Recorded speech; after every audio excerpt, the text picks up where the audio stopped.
Rounding Third podcast. We just got me and Sean right now. Harrison will pop on at some point. We're just gonna we're just gonna recap and stay on here until the end of the WBC final. We're just gonna be talking back and forth and talking about how the game's going. And you guys can comment in, chime in whenever you want. Well, there we go. A little bit of a hit there. But yeah. All right, Nolan. Nick's like 30 seconds ahead of me, so. You're right. Where last night I wasn't, so. That's all right. Yeah, so Mike Trout in the first inning gets that bloop hustle double, and I was like, all right, Here we go. And then nothing. Nothing happens. But Trey Turner, again, 1-0. I mean, 4 homers. Unconscious. The guy's unconscious. 4 homers last 7 at-bats. Unconscious. And it's all of them are the same swing on the same pitch. I think all 4 have landed in the same seat. It's like, can we make the guy go the other way? Like, good Lord, like, stop coming inside on this guy. Yeah. Well, that second at bat that he came up with runners on first and second, they threw that splitter inside, and he looked foolish on that. It was such a great pitch. There's that, but then there was also the fastball that he swung and missed at was outside, and he tried to pull it, and that was one of those things where it's like, all right, man, like just wait on that 92, wait on that, and take that to the gap. That's a run clearing double, bases going double. I mean, yeah. So they go up 1-0. So this run by Trey Turner reminds me of how hot Kike Hernandez was. Yeah, in the postseason in 2021. Yeah, I agree. Unreal. I agree with Brian. Trout's pressing hard. Nick and I, before we came live, I said the same thing to Nick after his most recent at bat. I listen, fantastic player, but that was a bad at bat. Like, he swung and missed it. 2 bad pitches out of the zone. He had 1 pitch to hit at the knees that he fouled off. That I know you have the splitter and the changeup in the back of your mind, so it's not easy to do by any stretch. But I mean, that's a pitch you got to handle. Yeah, that's a pitch you got to handle. Absolutely. So I don't know, got something in my eyes here, but I agree. I think he's pressing real hard. Yeah, and we were talking about his postseason, appearance where they got swept 3 games. He was like 1 for 17. 12 Ks. It was bad. Yeah. Yeah, it was 9 years ago. I mean, he's a better hitter. He's a better ball player. Like, don't get me wrong, but I mean, it at least should be mentioned. Yeah. It's not like he was tearing the cover off the ball and the rest of the team let him down. Absolutely. But Japan's showing their power right now. I mean, they got 2 solo shots right now from, I have it, Murakami. Are you kidding me? Yeah. You have the hottest hitter on the planet up behind you with a potential for loading the bases, the hottest hitter on the planet, and you swing 3-0 and pop it up. It's great. But yeah, Are you kidding me? It's terrible. Absolutely terrible. But those 2 bombs that Japan have hit tonight are legit bombs. Well, listen, man. I mean, it's the one thing that when the roster came out, we were like, oh boy, the United States pitching is terrible. We'll see what happens. They're going to have to win games 14-13. And listen, Merrill Kelly and Smoltz has talked about it on the broadcast. Like, this isn't a team with power pitching. Like, they move the ball side to side. They keep you off balance. It's moving the ball across the plate. When you have that stuff, you can't miss middle. Like the first home run that Merrill Kelly gave up, I mean, that was a first pitch fastball down the dick, waist. Like, you can't miss there. No. Like, you don't have Amir Garrett 103 stuff. Like, you can't miss middle. Absolutely. And then Freeland's home run, he tries the cutter, and we've seen it with John Lester 100 times. That's what happens, unfortunately, with the cutter. Sometimes it bleeds in the middle of the plate, and it gets absolutely teed up on. You can't miss there.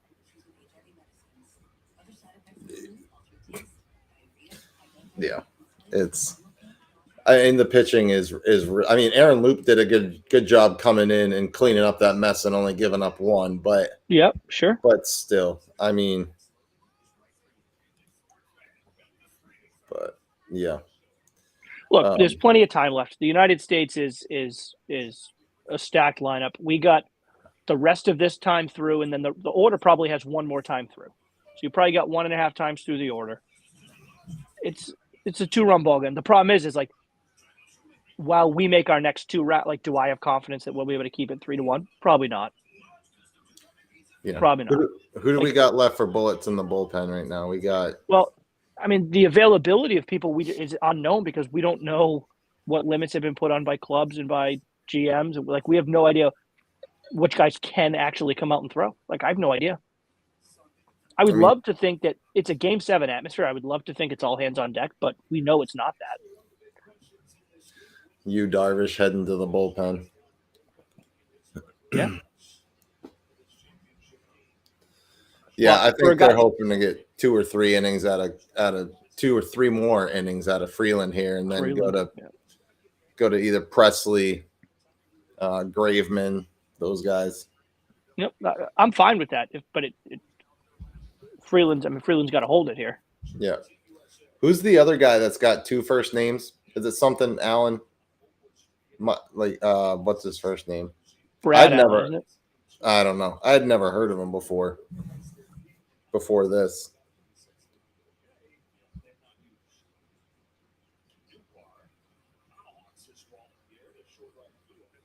What's up, Harrison?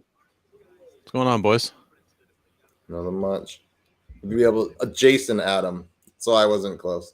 Jason Adam, and he's been in here a couple times, but he's actually done really well. I got to tell you, man, I'm still beside myself with Schwarber swinging 3-0. Like, that is such, and I get it. Like, I get that he's the aggressive hitter. Like, I get that's kind of his style. That's so dumb. It is really dumb. I don't understand that. Yeah, and if you're going to swing 3-0, that thing better be 400 feet away when it comes down. It shouldn't be a fly. It shouldn't be a fly ball to shallow center. It was the pitch. I mean, that's where the pitch was. It was middle at 94. He just missed it. But you have to hit that. Like, you have to hit right. that. Like, if you're gonna do the aggressive 3-0, like, you've got to hit it. Yeah, that's a great idea if it goes 400 feet. It's a terrible idea if it's anything else. But, you can't do the thing where you're like, oh, I just missed it. It's like, you can't just miss it. But like you said, you have Trey Turner behind you. You take a strike. If that pitch is there 3-1, then absolutely take a hack at it. But no question. Yep. But if it's 3-0, make him throw another pitch, for crying out loud. Get Trey Turner up with the bases jacked again. Schwarber is usually good at taking pitches in smart counts, and that was a little odd for him to let it rip in that spot. But it comes down to the pressure. We're pressing a little bit, starting to feel the heat. I mean, the U.S. has got 6 hits. Which, they've managed to get some hits. They just have not been able to string them together in a way they can bring in some runs. And if you told me that Japan will only have 3 runs after 5 against Merrill Kelly and whoever else is coming in after him, I'd be blown away. Yeah, well, the 5th inning's not over yet, Harrison. So, well, no, but if they come out of the 5th inning with only allowing 3 to Japan, I would consider that to be an unexpected outing from the pitching staff. Let's talk about that 9th inning by Japan real quick. Last night. Oh, last night. That was insane, man. Well, so I was reading this thing on The Athletic today, and they were talking, like, Lars Nootbaar, that center fielder leadoff guy, the white guy that was born in California. Yeah. And he was doing like an athletic thing, and he was saying, like, "Oh, Ohtani, what are you swinging at?" And he was saying, like, in between, like, in the half inning, like, Ohtani was like, he was obviously led off the bottom of the 9th, and he was like walking back and forth in the dugout, just like loose, like talking to the boys, like not pressure. And he was saying to them, "Well, I'll just like you guys, like, don't, like, I'll get on base, and then, like, you guys will just fall in line, and then we'll win this thing." And Lars Nootbaar was like, and he was like, "I just wish that I could just decide to get on base." Like, that's like how that's almost how it came off. But he was just like, "Well, I'm just gonna get on, and then you guys will just deal and figure it out and fall in line." It's fine. It's fine. Just don't worry about it. Just follow me. Yeah. And he did lead off double, and then they pinch runner, dude, that was on first base, dude. It's not just the wheels. What a fantastic read off the bat that he got on that ball. Oh yeah, absolutely. And I Yeah. get like Ohtani being at second base, like it's a tough spot for the read. Like first base is the place to be, so he knew it right away. But well, and he's still you know, going to walk Ohtani- in if it bounces off the wall. It doesn't matter. Ohtani kind of had to, kind of wait. This kid off the bat got a fantastic read, and he was gone. It was incredible. Mexico stood no chance, and I thought the outfitters in Mexico did a fine job of like getting to the ball and getting it in. Yeah. And they had no chance. There was nothing they could do. Yeah, absolutely. Yeah, there's only so much you can do in that spot. But what was amazing to me is just how quickly it all unraveled in that inning. It was just, boom, boom, boom, and game over. Right. And like legit shock. Oh yeah. Like you have a great closer in the game. Dude's ridiculous. And then it was funny how Pat and my brother and I were talking like earlier today leading up to the start of this game. And we were talking about last night, and Pat's like, I fell asleep like after Ohtani hit the double. He's like, I don't know how he fell asleep. It was not like it was a pitch and change. He just like fell asleep. And so, but the crazy part was the guy, I'm so bad with the Japanese names, but the guy that hit the walk-off, he hit the home run here in the second inning. The guy that hit the walk-off. Murakami. Yeah, Murakami. There it is, Murakami. Like, they were talking all game about how his whole professional career, like, his coaches have never seen him struggle as hard as he's struggling now, and blah, blah, blah. Like, it was almost made for him to have that big walk-off hit. Like, right. if you believed in conspiracies, you'd be like, this was rigged so that this guy would come up with the walk-off hit. Like, it was perfectly set up for him, and he did not miss it. That ball was torched to the oppo gap. Torched. Yep.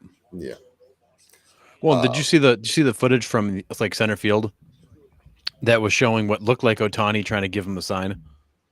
Oh no! I didn't see that. I can't remember where I saw it. I'll see if I can't find it. But there's footage from center field showing Ohtani looks like signaling to the guy at home, signaling to the batter at home plate. Interesting. On the ball that he absolutely tattoos into center field. Dang. Yeah, and that kid's young too, right? Aren't they calling him like the Japan's Babe Ruth or whatever? Like he's already won like 2 MVPs. He's only like 23 or 24. Yeah, and he broke Sadahara O's single season home run record, I believe. Like 55 home runs in a season. That Brian's right. Yeah. Yes, this is true. This happened. True. Yep.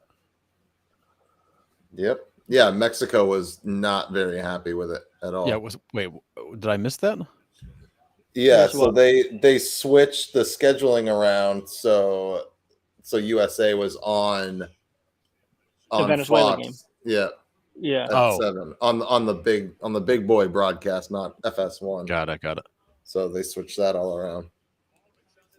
But yeah. Scott, you're not wrong. Matsuzaka is the real deal. Yoshida's going to be. He just grounded out, but he actually struck out tonight too, which I don't think we've seen in the entire WBC. That was a good pitch. It was a great pitch. It was a great pitch, and I'm not going to like put an asterisk or anything, but it was looking. So it's still like this kid still doesn't swing and miss. No.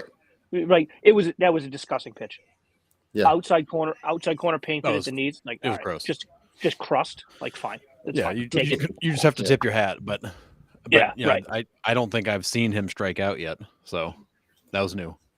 No, and it's again. I mean, we've been gushing over this kid since the start of the tournament. I mean, it's just the ability to put the bat on the ball anywhere in the zone, even outside the zone, is just impressive. And I think as good as he does, or as good as he did in the NPB, I feel like that skill will translate even better in Major League Baseball. Yeah. Because Major League Baseball is all about strikeouts. So they're all about pounding the zone. And if you have a guy that can just put the bat on the ball, like you'll do well.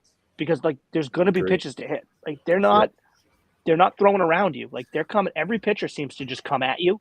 And for a guy that can put the bat on the ball, I mean I think he's gonna do good things. Look at Stephen Kwan the first 3 months. He didn't have a swing and miss in 120 something at bats. Which is he didn't have a swing and miss. And it was insane. And he's a good he's a good complement to Verdugo too, because Verdugo's the same kind of guy. Not a lot of strikeouts, good at bats, a lot of contact. Yeah, the great Red Sox, plate discipline. Yeah, the Red Sox are going to have 2 or 3 guys in that lineup that are actually, can handle a bat and can battle for a good AB. Yeah, absolutely.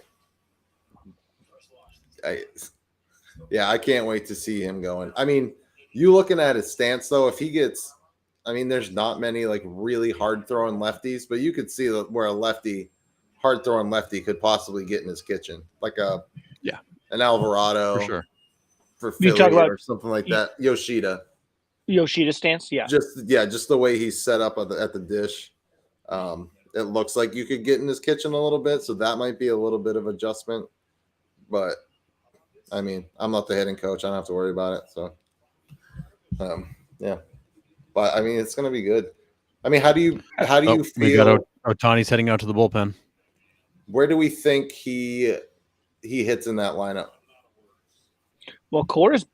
I was hoping it would be towards the top, but Cora has been pretty open about like third, fourth, fifth. Yeah, I think he's a great 1 or 2 hitter. I think so too. I think so too. I think they like Kike in that spot. I think they really like Kike in that spot in the leadoff spot.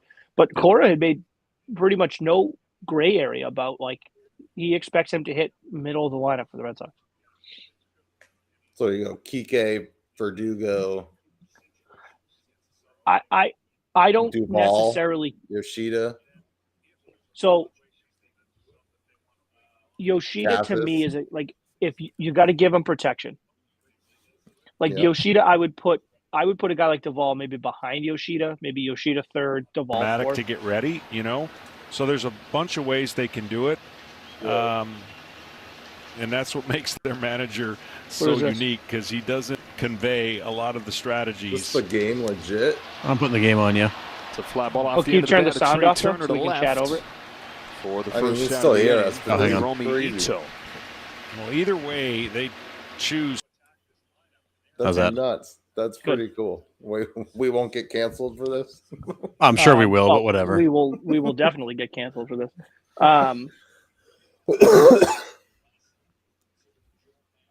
I would put protection. If you can put somebody behind Yoshida where Yoshida's going to see as many fastballs as possible, that to me is the ideal situation for someone like him. He can put the bat on anything. I'm not worried about that, but he's shown that he can drive fastballs. Yeah.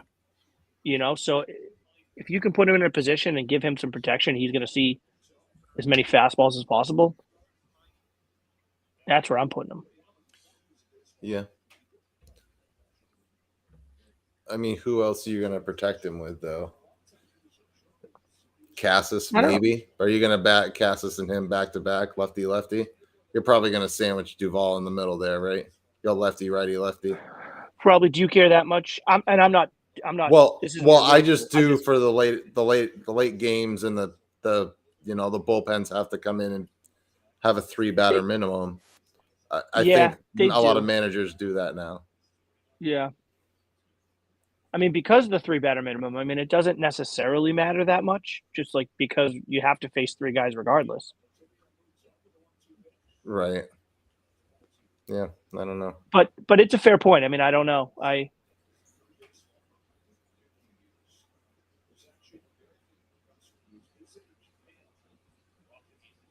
mean, you got Devers. Where the heck are you going to put Devers? Is he in the 2-hole? He's got to be 2 or 3. So, yeah, but that's where you put if you have a Devers Yoshida Cassis. I mean, that's lefty, lefty, lefty. Yeah, you're going to break that up a little. I would think you would want to avoid that. Yep. I mean, Devers is not only your best run producer; he's your best hitter overall. So, like Devers, as much as I love the idea of someone like him hitting like 4th or maybe even 5th, but you want to get him as many at bats as possible. So, like to me, if he's not 3, he's 2. Yeah. Yeah, I always thought they would do Yoshida, Kike, and then Devers. Right. Could balance out the right left and get Yoshida up at the top to really wear pitchers out. I do too. And who's to say? I mean, we haven't seen much Yoshida at all in spring training because of the WBC. So like it might not take long for that to kind of come to fruition, but Cora was pretty adamant that he's going to start the year in the middle of the lineup. Yeah, which, I mean, he's proven in this that he certainly can handle himself in the middle of the lineup. He may not be your prototypical power hitter, but the guy's got some power. Oh, sure. Yeah, I mean, but we kind of talked about it with Betts a little bit last night about how he is, not your prototypical leadoff, but MLB is starting to lead towards those guys, those like high power or guys that can run into it. And I feel like Yoshida kind of runs in that. He's high contact. He can run into one here and there. I don't know. I mean, I think he gives some lineup flexibility. Oh, yeah, hit for him sure. anywhere. I mean, and it could be, that could more just be a statement for Cora just to say, hey, like, let's just see how the rest of the lineup shakes out. Like if Verdugo has a bounce back year, and if, Devers continues to do Devers things, and if Duvall is the power guy that we think he is, and Cassis is too, like, you don't necessarily need Yoshida to be the RBI guy. So, like, maybe that is when Yoshida gets moved up to the front, right, to the 1 or the 2 spot, and you really start to play that lineup balancing act. Yeah. Oh, like, right now, like, I know it's crazy to say because he's never played a game in Major League Baseball, but he's such a proven hitter that, like, in all the other question marks around the lineup, like, he's a guy that can get it done. So I wonder if that's more what that is. Like, hey, we're going to put you in the middle, and then we're going to work around you, and then we see where everyone else falls, then we're really going to set our lineup. Like, it's a long season. Like, it's a long, long season. Yeah. Cedric Mullins, man. Brian asked the question, do we think with all the rule changes we'll see more bunting, stolen bases? Yes. Yeah. I don't know about bunting. I would like to see a little more bunting. I don't know. I don't know if we will. Just because I would have thought we would have seen more with a shift, and we didn't. Dude, because guys can't bunt. I was just going to say, guys don't bunt anymore. They just can't. They can't. That was a horrendous final swing by Mullins in that at bat. My God. He's fooled. That was really bad. Fooled. Oh. You guys can't. Yeah, that's true. I mean, I think stolen bases possibly with the pitch. Oh, no. I think definitely, like, and it's the pitch clock, but it's also you can only disengage a certain number of times. So it's like, if you throw over, like, to start an at bat, like, you're giving somebody like a Byron Buxton or a Cedric Mullins, these guys that steal bases, you're giving them a cue because you can only go over one more time. Right. They can take an extra step on their lead. I mean, so I do think stolen bases, I think, are going to be on I think they're going to take off. I think that's the most exciting thing that I'm ready for, like, for the season to start. Like, I just want to see, I think Buxton, I said it yesterday, 40-40 guy. He's going to be healthy, 40-40, top 3 in the MVP in American League. What do you think J-Rod's chances at a 40-40 is? Good. Second year? Good. Think he hits a sophomore slump at all, though? Probably.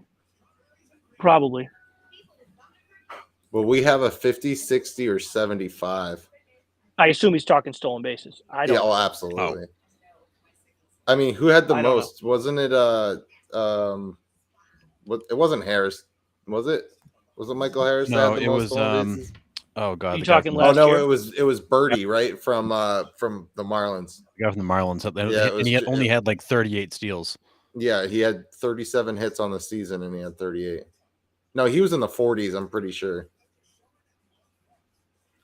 I thought Birdie was in the 40s. I thought he was like 44 or something like that. John Birdie, 2022. Oh yeah, he ended up with 41. He stole three bases in the last 2 games of the season. Yeah. Yeah, so you had one guy break 40 last year. So yeah. I do. You could see a 50 steal guy. I mean, you're going to have a bunch of different. You're going to have a gamesmanship come into the whole stolen base thing now. Yeah, I think so, and I think the one thing about J-Rod though, Nick, like I in order to have 45 stolen bases, you got to get on base so much. That's not a double or a home run. Right, and the slump that I could see from J-Rod is just like, I still think the power is going to be there. I think he's going to hit well. Like, I don't think he's going to hit 205, but no. I wonder if he's going to get on and just have the sheer number of attempts and opportunities to be able to do it. That's fair. I mean, the kid's a hitting machine, though. I mean, oh, no question. Yeah, I think it's the amount of time he gets on base. Like I said, that's not an extra base hit. Because if it's an extra base hit, he's not stealing a base. But right, yeah, I mean, like, it's typically what you see for young kids, especially guys that had such success their rookie year. Like typically the numbers, like they don't forget how to hit, right? But it's the professional pitchers that make adjustments. Like if his walks go down, like if he doesn't walk as much, I mean, that's like those are the hidden ones. That you like. Yeah, he's got the same amount of hits. His batting average is around the same, but if he's not walking as much, those are extra opportunities that he has too. So, yeah, I could maybe not next year.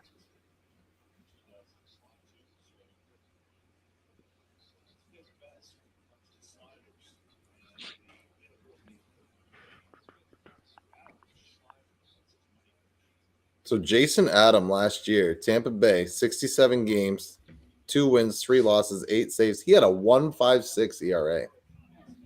What was his whip? I don't have that completely pulled up. I just looked at it real quick. His whip was 1.3, almost a 1.4. Yeah, okay. Because I mean, I look almost at that more than for relievers at times. Now, granted, over a whole season and 60 something, 70 something, 80 something appearances, like it kind of does even out. But like for me, it's like how dominant you are. Like how many guys get on base? No, just kidding. 2022, he was 0.75. Yeah. So I was looking at his 2018 on the Royals. So to me, what was it? 0.75 whip? 0.758. Yeah. That is disgusting. I don't care what the ERA says. 0.75 is a ridiculous whip. Yeah. Yeah. 63 and a third innings pitched, only 31 hits. Yeah, 75 Ks in 63 innings. Yeah, you can see why with some of these pitches here. Good Lord. So, I mean, like, to me, like, whatever. You can wipe your ass with the ERA. That whip is disgusting. Okay, what is ERA plus? What does that even mean? I don't pretend to remember to know these new ones now. I don't know. And FIP? FIP? Do we know what FIP is? FIP? I think it's like an individual, like I think it's a pitcher like fielding statistic. Yeah, so ERA plus just adjusting it to the player's ballpark. So basically saying if he pitched in a neutral ballpark, that's what his ERA would be. Okay. And the FIP is fielding independent pitching. Yeah, it's measuring the pitcher, his ability to prevent home runs, walks, hit by pitches, and strikeouts, and causing strikeouts. So basically, it's the things he can control. It's the if the defense didn't have to make any plays, here's the stuff he controls. Oh, gotcha. It's an interesting stat. I mean, I tell you, slider, cutter, these guys, it's the movement that he has on these pitches. I can never remember where he pitches because he's been in Kansas City, Toronto, Chicago, Tampa. The guy's been everywhere in 6 seasons. I think he'll stay in Tampa if he pitches again like he did last year. Oh, makes you wonder why he's bounced around so much. Well, you look at his stats and stuff. Like a couple years before that, it was not as good as the year he had last year. Yeah, no, his stats, his power stats were all good. The ERA was not. Yeah, he's still striking guys out and not walking many, but he was definitely not. Didn't seem like he was getting them out as well. My God, did you see that meme that said Zach Gallen on his teammate and WBC Finals starting pitcher Merrill Kelly? They will speak of him alongside George Washington and Paul Revere. Yeah, I saw that. Yeah, not so much. Sorry, buddy. I mean, he wasn't bad. It's really the offense that's let him down to this point. No, he wasn't. I mean, he wasn't bad in this. Like, he didn't give up 8 runs and get shelled. Like, he just he wasn't locating in that second inning. Right. The U.S. gets one in the top of the second.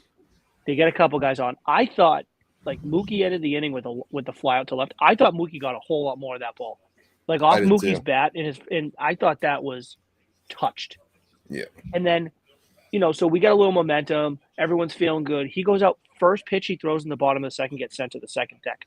Like you just can't miss that. Like he wasn't bad, but like Nick said, he just wasn't locating. It's like against this lineup, you just can't miss inside the zone. You can't do it. Dude, this kid is filthy. Yes, this stuff is tight. Like the tight spin. Yeah, I mean, so you look at if this inning ends, assuming it's looking like it's going to.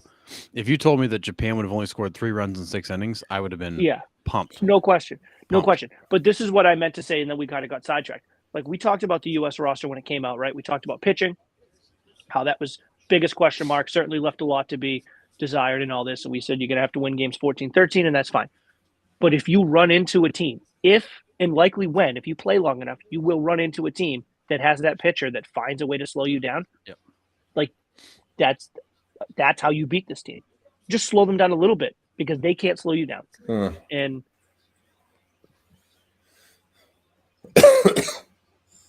sorry, I forgot I'm ahead of you guys. No, you're good. You're good. That is that's a really good bat here by that kid. Yeah. Nasty stuff, and that's a Made nice him throw at bat. a lot of pitches. Excuse me. If they come out and hit a 2-run bomb here, this is the Harrison jinx for saying this inning's likely going to be over. He worked that at bat pretty hard. I mean, that sure he laid off some. And I'll tell you this: when we do this trip in May, I am going all out on the teams for the bets that I put in. I hope you guys know this. Wait, you're going all of the teams for what? For the bets that I put in. Oh, gotcha. Nope, too high. For Yamada. Yomada?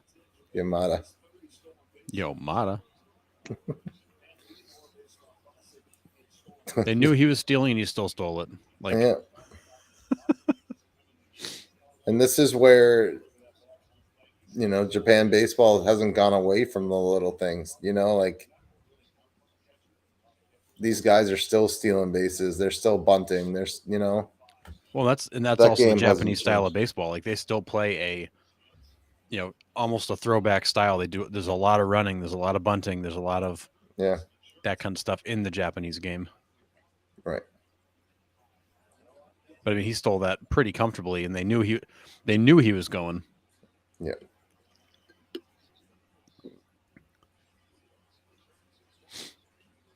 Boy, oh boy. Mike Trout already committed to the next WBC. You see that? Yeah, he said it before. Yeah. Yeah. So that will put him at what? He'll be 30. Will he be 35, 34, 35? Because he's like 31 now, right? That sounds about right. Yeah. If When's the only we next had one? these computers Is it 3 to years? look up. 2026. 4 years. Oh, 3 years. 2026. Math is hard. Well, Nice. they probably want to get back on what the schedule was gonna be, because COVID probably messed it all up. Well, yeah, we haven't had one since 17. We were supposed to have one in 20. Yeah, he's 31, so he'll be 34 for the next one. Okay, still in an Angels uniform, losing. Yeah, he'll still probably have no postseason at bats in the meantime. Oh God. At what point in Mike Trout's career does he just say, all right, I'm going to Yankees, Mets, Braves? Or does he just stay? Does he just stay an Angel his entire career and not win? I don't think he does, man. I don't think he does. You think he's just Dan Marino in Miami? Yeah, I think he stays. He's proven he doesn't want or need the limelight. He's proven that he doesn't need all the fuss. He's out there playing baseball, having a good old time. And I don't know. I mean, I don't want to sound the way I'm going to say it, but I don't know that winning is like the end all for him. I think he just loves being out there playing the game. If he cared about winning, he wouldn't have signed that contract with them the last time. Yeah, that's fair. I don't think he cares that much about it. Yeah. Oh, God. I think he's comfortable. Shohei's running in for his at bat, dude. I'd be winded. Yeah, well, you weren't made in a lab like Shohei Ohtani was. So. Might have been made in a lab. I was going to say, if you did, you'd have more Wow. than 3 organs that work. Yeah, right. Made in a lab. Oh God. My goodness. Oh goodness. Yeah. Well, Harrison. This is the Harrison jinx here. Yep, This there is it is. this is the we had nobody This is- on, 2 This outs. is the 2 Red strikes on Sox the guy. haven't lost at all spring training. I Still know that haven't was won. amazing how quickly that went Oh, off this is the great. cliff. I'm just gonna start betting against what Harrison's saying at these games. I love He's it. like, "Oh, Baltimore looks good." I'm just being like, "Oh, Nope. going on the Take Pirates, anybody else. jumping on the Life Pirates savings. now." Right. Yeah, that trip's gonna be awesome, man. I can't wait for that. Did something happen that Nice I'm waiting to pitch. see? Is that what we're alluding to? You No, didn't see but the that- pitch over the head? Oh, I did see that. Yeah, Wow. I thought that's you were gonna awesome. tell me like. I thought you were gonna tell me like he just hit one in the gap and 2 runs scored, and I just haven't seen it yet. Oh my Well, god, why are you no, but- saying this? A pitch over a head? No, say that because then the opposite will Yeah, happen. right. So say those things. This inning's gonna go on forever. It's never gonna end. Yes, say He's those st- things. This guy's starting to labor now. He's out there for too many pitches. It must be Yeah, nice to yeah. have you, Darvis, and Shohei Ohtani just like in your bullpen for the 7th, 8th, and 9th. And I'm sure they got some other nasty guys back there too. Have you I never? got a buddy of mine who he had said he texted. It was like the 4th inning, and he's like, if the United States loses this game, and then he listed off, he's like Scherzer, Verlander, DeGrom, McClanahan, Garrett Cole, like all these guys. They should all be tried for treason. It's awesome. It's wild. I mean, I don't want Garrett Cole pitching a big This game. poor for me, this though. poor guy is just like struggling. Okay, Nick, all of the Garrett Cole hate aside, because I think he shrinks in big moments. I would much rather have Garrett Cole tonight than Merrill Kelly. Absolutely, 1,000%. I'm with you. But I agree. Like I wouldn't, like I would go in there with a clenched butthole because I wouldn't be totally thrilled with him. But like I would feel much better with him than Merrill Kelly. I agree with that. I don't know. For all the Merrill Kelly hate, I mean, he wasn't bad. He wasn't great either. Oh my good Christ! I mean, but what is great? Did you expect him to shut out Japan? I mean, that's not even realistic. At least to get through an inning and a half. Well, I don't expect a shutout, but oh geez, he hooked that thing hard. wow, this looks like Daniel My Barnes brother- the other night. Yeah, my brother in Christ. I mean that is nowhere close.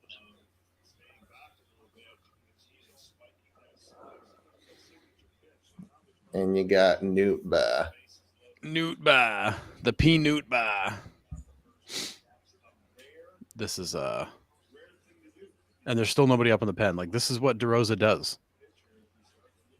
They got nobody ready to go. Graveman's gonna be. Yeah, that's a Like this is the 3rd time now DeRosa's done this, and they're just getting somebody up. yeah that's on your manager. Yeah, he did this with the Daniel Bard situation. He's done it now with Adam. He did it a couple games before that too. Like he does not manage these late game bullpen moves very well. He doesn't have people ready. That Yeah. you know, I think DeRosa could be a great manager one day, but it's going to be stuff like this. Teams are going to look at and go, he's not ready yet. Sure, but I'll say this just to devil's advocate in the sense of like supporting for DeRosa, which I totally agree with. But is no one on your coaching staff saying, "Hey, D-Row, you want to get Right. someone up in the pen?" Yeah. Like Nobody's where- saying anything. Come on, guys. Like I mean, we Pettit's love been this there guy. Like before. we love Pettit, we love Griffey, and we do. But like, there's no one there being like, "Hey, man, like you got a Yeah. whole bullpen out there." This is about to go off the rails. You might want to get somebody up. So Yeah. Boy, this inning got really interesting after that guy was down 1-2. yeah, sure did. My goodness gracious. This was the only team I did not want to see the U.S. have to face because I think Japan is by far the best team in this whole thing. Yeah, Yeah, I I- mean, I think when you They're take so- the pitching and all that into consideration, so balanced. I do. Yeah. I was And when discipline. they beat Mexico, I was just like, oh, come on. Like I really wanted to see Mexico because I do not want to see this team. I would have totally rather have seen Mexico for sure. But we probably would have gotten Urias, right? No, Ty Walker was slated to go. Oh, Ty Walker. Okay. I mean, those top 3 for them weren't bad either. Urias, Sandoval, and Walker. No, but I thought Sandoval looked really good when he started in the start of that game last night. 3. Yeah, he looked like an ace. Awesome. He looked awesome. I would have taken Marcus Stroman back. He had sneaky velocity. He was moving the ball. He was keeping them off balance. He was challenging guys. He was aggressive. I thought he was really good. Well, look at this. Rob Manfred wants more star pitchers in the next World Baseball Classic. Yeah, don't we all? Thanks, Rob. No. Thanks, Captain Obvious. Did you see that it's like it officially announced the WBC's coming back, and then underneath it says, well, it was in the new CBA, so I guess it kind of has to. Oh, that's funny. My God. I was like, that is This could be a turning point, boys. If he gets out of this big inning, this could be a turning point where it's like the U.S. kind of light bulb goes off here. Yeah. Yep. This either pumps them up or deflates them. Jesus. I mean, you're not even competitive in the zone. We're not even giving them the option of swinging. He's non-competitive. Yeah, unless it's right down Broadway. It's Oh, not my even goodness. close to the zone. I mean, not even Yeah. competitive. He just broke Jose Altuve's face with that last one. Too soon? Probably. Uh-oh. Uh-oh.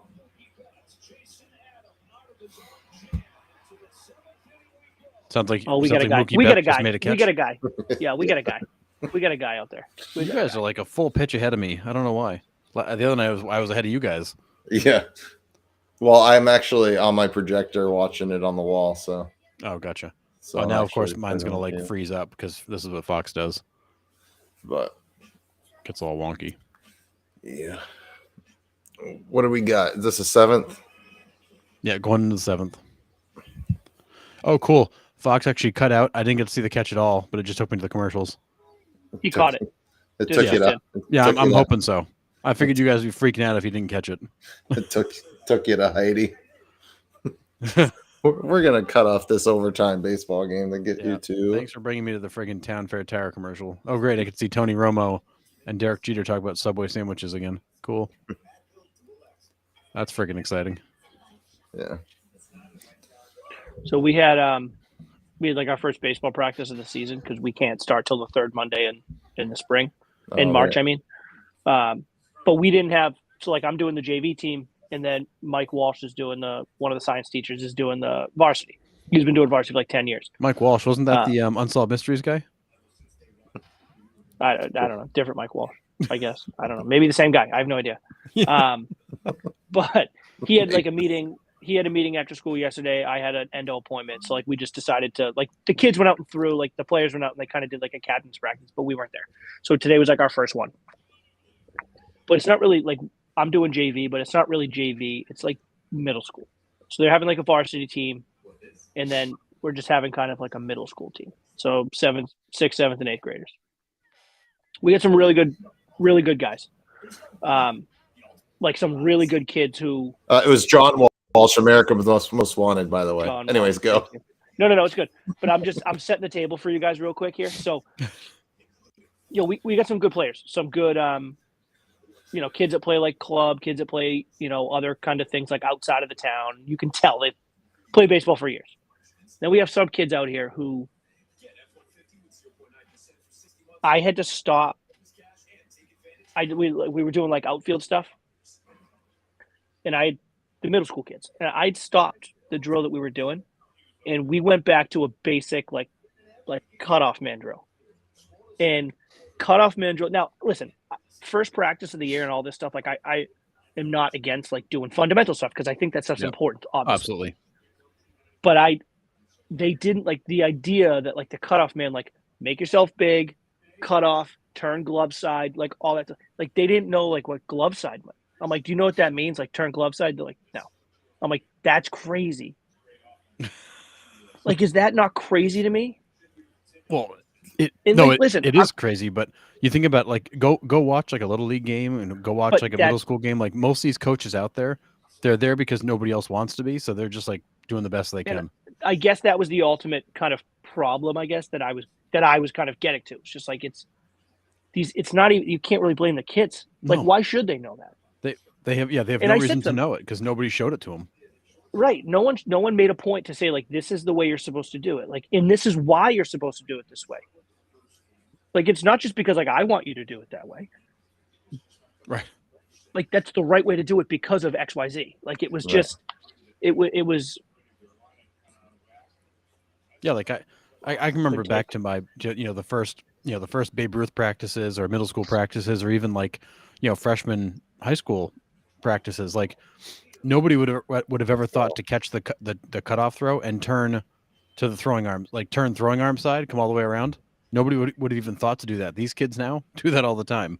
They don't know any better. Yeah, it's nuts, and it's like you explain it to them, and then like, oh yeah, that makes total sense. Yeah, it's like. Yep. But like, doesn't that just feel unnatural to you to like catch it and turn the other way? Like that's got to feel so unnatural. Oh, it totally does. And I mean, I can remember like we spent practices in Little League just like getting drilled on that stuff. It's about to be 3-2 because I'm telling you, I've watched a million baseball games in my life. Leadoff walk score every time. 80% of the time. Every time. Yeah, dude. When I was 80% of the Nick, 80% of the time it works all the time.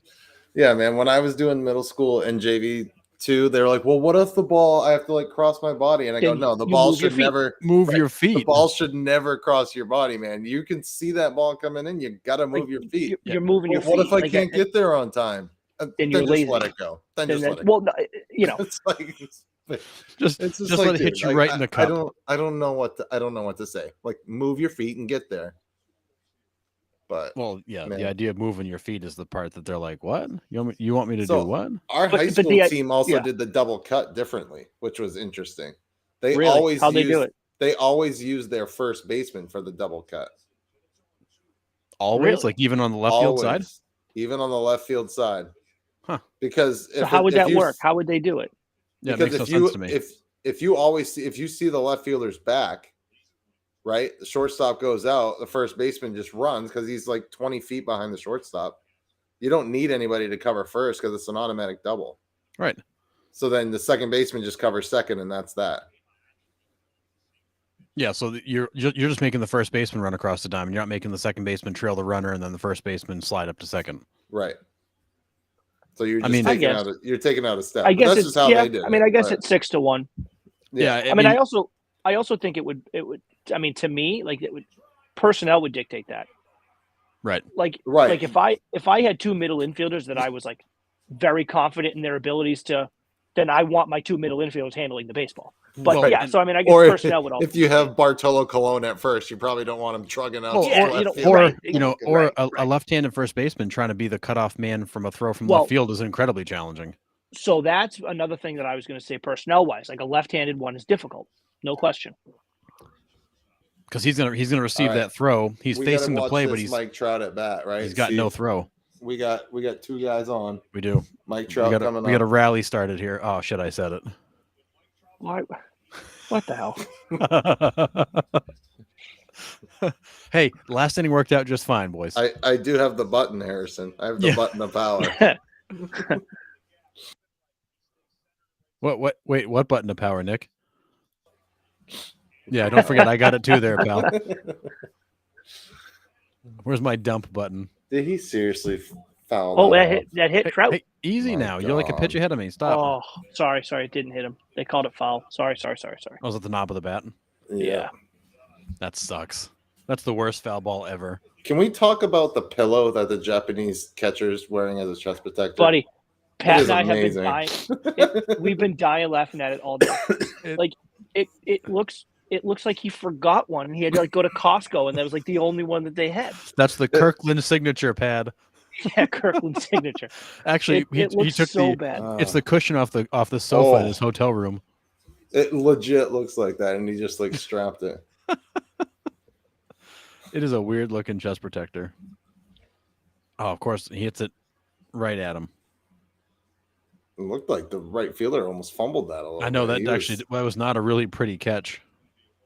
Marie Kondo. Is he going to throw everything away? This is another.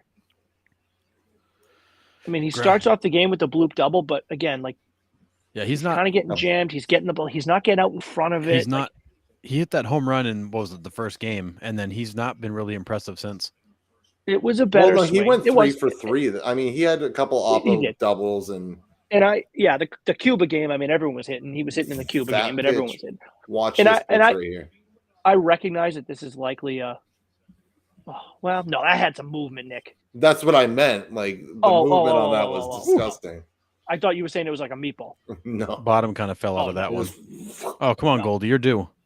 88 coming back at your ankles. Like, no Yeah. thanks. 2 Ks and a fly out. You're due. What are they saving Otani to like close, or what's the deal here? I would imagine. I bet they bring in possibly Darvish for Goldie. the 8th. Goldie, make him throw a strike. Darvish for the 8th, Otani for the 9th, probably. Holy cow. Dude, baseball's hard enough when you're chasing pitches. I mean, when they're in the zone, you're helping them by chasing. That's 2 balls he just swung at.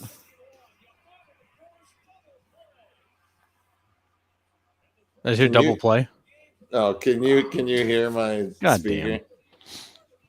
Say, Oh, Christ. say ground ball. That's the end of the inning. Oh my God. Yep. Oh, I'll say this. Ouch. The double play.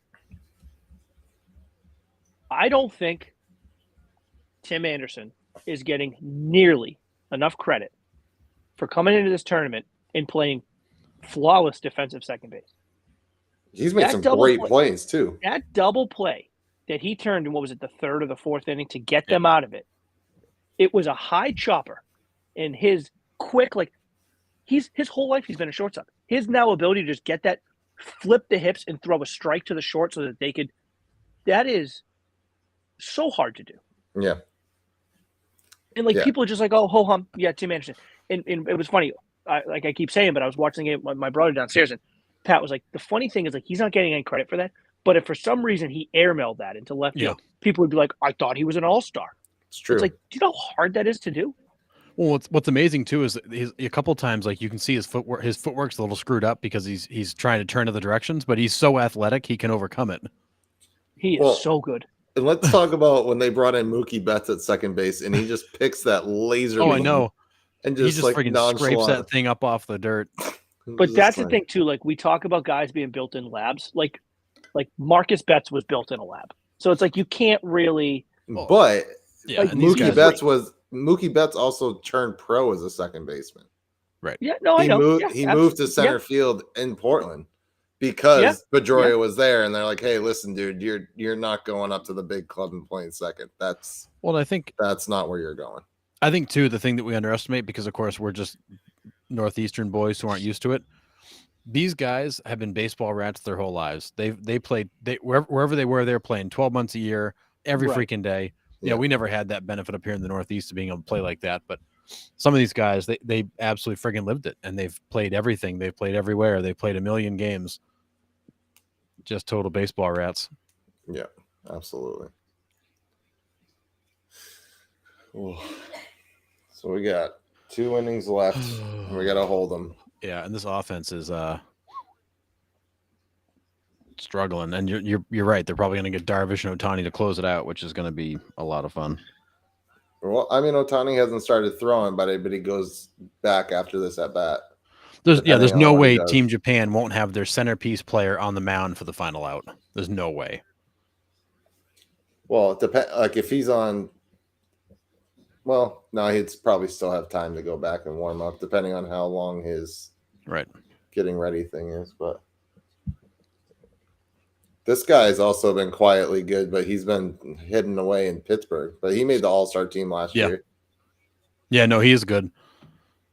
And he's been good in this tournament. Yeah. All right, boys. I'll be right back. I can grab a beer. Sounds good. Grab me one. But Brian was asking if those are baseball welts on that Japanese pitcher neck. I'm pretty sure they're hickeys from Nick, but I didn't even see him, so probably. Yeah, I'm pretty sure those are hickeys from Nick, Brian. Yeah, it happens.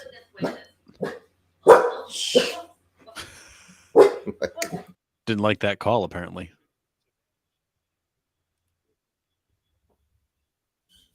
My goodness. Yeah. But oh man. It's only bottom 7. I Holy don't cow. know. I think we're in trouble here. Well, yeah, this offense has been really, really quiet tonight. But they've pitched him well though. They have. And I think they're pressing a little bit, and it's they got down early and they've been trying to fight back ever since. Yeah. I mean, it's hard to play from behind in these big games because it does start to get to you. You're looking at that scoreboard, watching the innings tick away, realizing you're running out of time. Yeah, it's hard.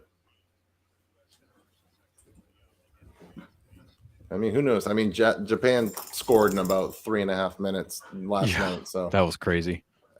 But what the hell was that? It looks like Darvish is coming in next inning.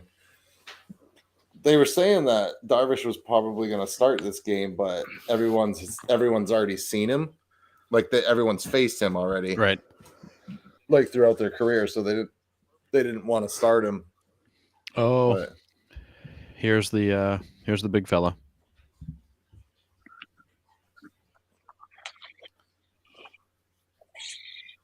Yeah, I mean, where's he going next year? Legit. I mean, like I know the Mets are going to empty the pit, everything. The Dodgers are going to empty the bank. I think he stays on the West Coast because it gives him easier access to get home. I see him going to like a San Francisco or an LA. San Fran, really? You think San Fran will fork up for him? They tried to pay out the ass for Correa. Yeah, that's true. They got money to spend. They need a centerpiece player. That's a big ballpark for Ohtani, though. Yeah, it is. I mean, it's a big ballpark. The pro to that is pitching wise, it'll help him there. Cons are obviously some of those balls he was hitting may not carry out anymore, but he'll hit a shitload of doubles or triples, dude. That right field because he can run too. That right center field wall in San Francisco, you get the brick, man. It's inside the Parker. Yep, and it's deep. Yeah, I think for him, he'll stay on the West Coast because it's easier access to get back home. All right, just send him to Seattle then. I mean, it would make a lot of sense because there's a very strong Japanese population in Seattle. It would be great for him.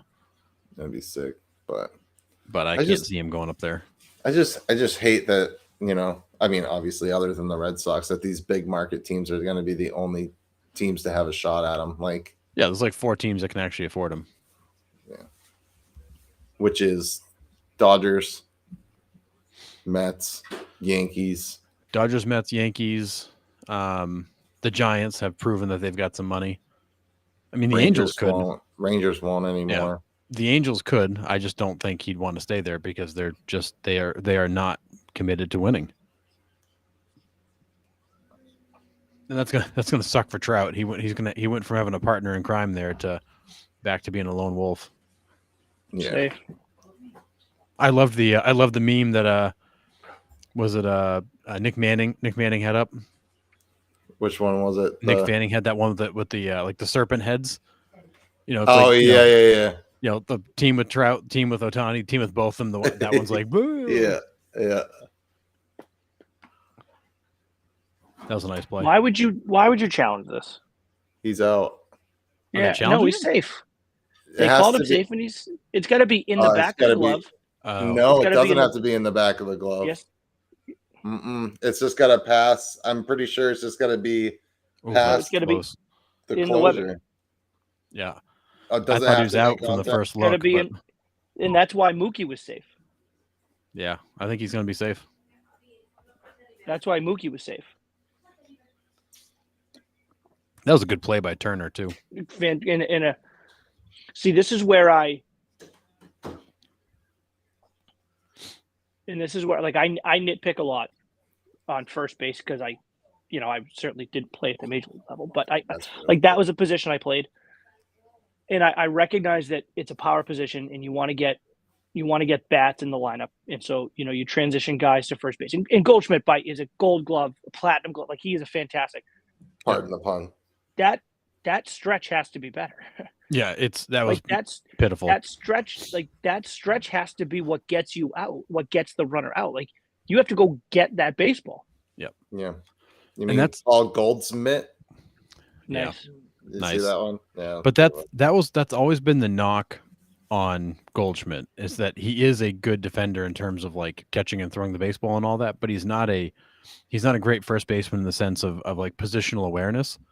Because like you look at, so not only was the stretch not great, but he's got his foot up on the top of the bag. He's not even rooted on the edge of the bag to push off of. Like the basic technique is not stellar, but he does a really good job catching the baseball.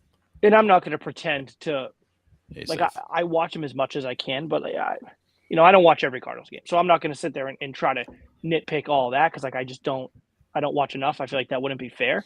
But like for something like this, like that, you got to go get that baseball. You know who had one of the best stretches ever? Friggin' Movon. That guy would be like all the way out there. He'd like fall on his ass after the play, but he wouldn't got the baseball. It has just become the position that people are not groomed through the minor leagues as first baseman anymore. They're groomed elsewhere. They're outfielders that can hit. They're third basemen with power. But we need to get them on the field and we need their lineup, so we'll put them at first base. Yeah. And it's kind of become that like, it's just a place you put a guy because first base, it's not that hard. And in all the grand scheme of things, it's probably not that much more difficult than any of the other positions, but it is incredibly technical when it comes to the certain things that you need to do over there. And the footwork is key. The footwork is absolutely key. And that was just poor. Like you got to go get that baseball. Yeah. You go get that baseball. You got to G-Man Choi that shit. Do a full-on split to go get that thing. G-Man All joking Choi. aside, he's fantastic. I love G-Man Choi. All joking aside, he is fantastic. Yep. He is a friggin' wild man over there. That was a hack and a half by Yoshida right there. Yeah. He was going for that was up at his tits. I say that was not. He was not ever going to hit that ball. No, but boy, that was a man hack. That one was too. I love a double play here. He was trying to make this a 5-1 game with that swing. Does Bednar have like a changeup or a splitter? Looks like he's setting him up for one. Yeah, he threw a it looked like it might have been some kind of like a splitter. He had something that had some more drop on it. I'd love that right here. Spin it. And no kidding. Although Yoshida can run. Yeah, he can. There's that. There it is. That's Arenado is going to be turning it if he pulls it to the right. I bet Japan almost. High. Yeah, absolutely. I bet Japan almost wished that Ohtani was out because they just sent him to the bullpen and be like, all right, dude, get ready for the ninth. I know. Huh? Like, you know what? You guys don't have to challenge it. He's out. But Brian's like, I'm signing off. Hope I regret it. Thanks for being on. Man. I appreciate you hanging with us, man. It was good. Yeah. Sure. Nice pitch. That's strike 3. Sir, listen, baseball's hard enough, okay, without having to play against the umps. That's strike 3. Oh. That is no question strike 3. Oh. That looks better if Real Muto catches it, though. It does. It does. But the fact that he dropped it doesn't make it not a strike. That's a strike. Did we get him? Baseball gods? Did the baseball gods come back? Baseball gods. Thank you, baseball gods. I love you, baseball gods. Twofold. Yeah. Got to give one up to the baseball gods. Arenado. I take it back. That wasn't a strike. There we go. Take it back. That wasn't a strike. Boy, Yoshida's human after all. Look at that. The guy's got a strikeout and a double play tonight. Holy cow. I just hope the Red Sox don't rub off on him. Oh, geez, please don't. You guys are brutal. We are a generation. Our generation has been spoiled in Red Sox World Series, and yet you guys are the most pessimistic people. It blows my mind. I just love to play with Nick. Oh my word! I mean, but you got to be honest. Like, that's not a stellar Red Sox team. I think they'll. I think they'll be somewhat entertaining, but they're not good. See, I think they're kind of built, obviously not on the same scale as Team USA, but they're going to have a decent offense, but they're not going to be able to pitch. I actually think the Red Sox are going to be better than we think. They are more balanced and they are deeper than it looks like on the surface. I've been high on them for a while. Duvall, we can go back on the show. Big. I like the Duvall signing. I loved the Yoshida signing. I think, and I keep saying it, I go back to it. I think Alex Cora is going to have a better year. He did not have a good year last year. No, did not have a good year. And I do think he's a better manager than that. So I do think he'll be better. It's unfortunate that they play in the division that they play in. Oh, it's brutal. The balance schedule will help. The Trevor Story will help. injury. Yep. Trevor Story injury. It takes away your shortstop. Yeah, I mean, we don't know what we're going to get out of Alberto Mondesi. Adalberto Mondesi, yeah. It's so hard to say that. Alberto. He should have just stuck as Raul Mondesi Jr. Like, I know, why'd so much easier. you change? I know it's it's spring training, so take it for what it's worth. But Raimel Tapia has looked like a great signing. I mean, the guy's a spark plug. Yep. He gives you a little bit of power. He certainly can be the fourth outfielder. He's fun. We talk about stolen bases. He can be a guy that wreaks havoc in the late innings. Yeah. Who's playing second for us? Is it Arroyo? Yeah. As long as as long as he's healthy, Arroyo can win a Silver Slugger at second base. That dude mashes. I agree. The dude mashes, but he just can't stay healthy. Right. Yeah. Yeah. I mean, I think the sad part for the Red Sox is even if they have a great season, they're going to finish fourth because the division is so stacked. I mean, at best, I would say at best, you could at your very best, if you maximize the talent on everyone in the roster, you could finish second. You would need things to break your way. Yep. I don't find a way you win the division. No, that'd be really challenging. Yeah, I think at absolute peak, it's second. I mean, essentially, you're battling for third, but that's okay though because third in this division could get you a wild card spot. It could most likely will. Depending on where you are in third, if you're a close third or a far away third, right. Yes. Yeah, the other sneaky signing that I think was really good was Jorge Alfaro. He could be sneaky good. The guy's got a lot of pop out of that. He does. He's painful to watch behind the plate though. Holy cow. Yeah, he sure is. It's gonna. I mean, but you can DH him. The problem with guys like that though, he's so feast or famine. We have enough feast or famine guys in the lineup. Duvall comes to mind immediately. Duvall's a strikeout or a home run. Yep. But you just can't. I mean, as we've talked about with the Yankees ad nauseum, you just can't have too many of those guys. Yeah, you can have a couple of them. You can't have a lineup full of those guys. You can't have too many. But Alfaro's going to be one of those guys that when he's hot, he will, for a week, he'll carry that offense, and then he'll go quiet again. Damn it. We're just missing pitches, boys. We're just missing them. Arenado was furious, too. Here. We're running out of time here. He got a hanger, a little spinner, and he missed it.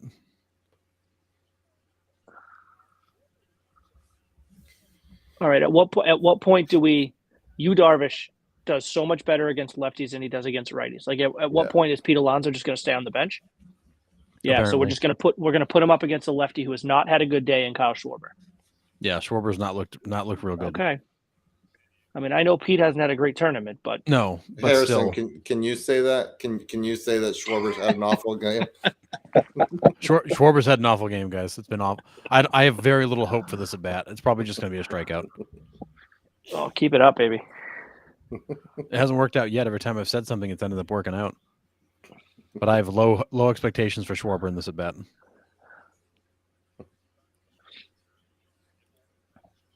I mean, again, with Trey Turner up next, I'll take a walk. I mean, give me a 1-out walk or just work.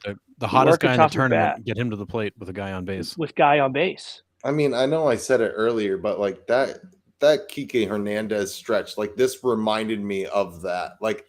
It was like Kike's up. It's like, okay, this is a home run. This is a double. This is. He was unconscious. It was unreal. It was, and he was just everything he swung the bat on was absolutely on the screws. Yeah. Man, absolutely on the screws. It's exactly how. Schwarber, stop swinging at junk, man. Come on. You're not going to do anything with that ball. And that's the thing. You put a side by side of all of Trey Turner's home runs, they all look the same. The swing, the timing, the location of where he hit the ball. I mean, hell, the 2-in-1 game landed 6 rows apart from each other. Mm-hmm. Yeah. Sean said earlier, it's like they all landed in the same seat. They all landed the same general section. It was amazing. Yeah. Oh, Schwarber. Yeah, I yanked that one a little bit. Boy, if this was cricket, that would have been awesome. Yes, in a game of cricket, that would have been mint. I still don't get that game. I've tried to watch it. And I'm I've watched it so many times, and I'm just like, what the hell are they doing? Oh, Kyle. There's when I used to work at the Y, there was one of the guys that ran the Brockton branch, and he's from one of the islands. This is the man. He's 70-something years old. The guy's more active than I am. Vivian's his name. Dude's the man. Loves cricket. And I asked him one time to explain it. He talks with this thick, like Caribbean accent. And I was asking him to explain it, and he's like, "Oh, dude, it's the simplest game of all time." He's like, "It's literally like 5 rules, like that's it." Oh. And he was explaining. He was trying to explain it. I'm like, "I don't get it. Like, it doesn't make sense." And he goes, "That's because like." He's like, "You're trying to relate it to baseball." And he's like, "Just stop doing that." And I'm like, "I can't. Like, I don't know what you want me to do." It's what I do. I see a pitcher and I see a baseball bat. Like, it's baseball. It's like right.